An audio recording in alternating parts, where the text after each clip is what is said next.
قالوا صاحب بالين كداب، وانا عقلي وبالي كأنه كتاب مليان بجميع المجالات. انا جوه دماغي في مجلات تحكي لك عن كل الحواديت.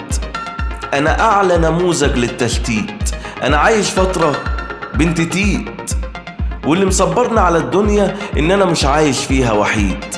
سندني ناس بيحبوني عايزين يشوفوني حاجة كبيرة، وحبايبي دول اجمل تصبيرة. تفرق لما اجاهد وحدي واما اجاهد وسط جهودهم. الناس اللي معاهم راحتي بشكر ربنا على وجودهم.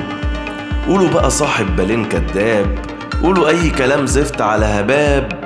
الله موجود وعمره ما غاب، وظني في حبايبي عمره ما خاب، واجمل سندة بتاعت الاحباب.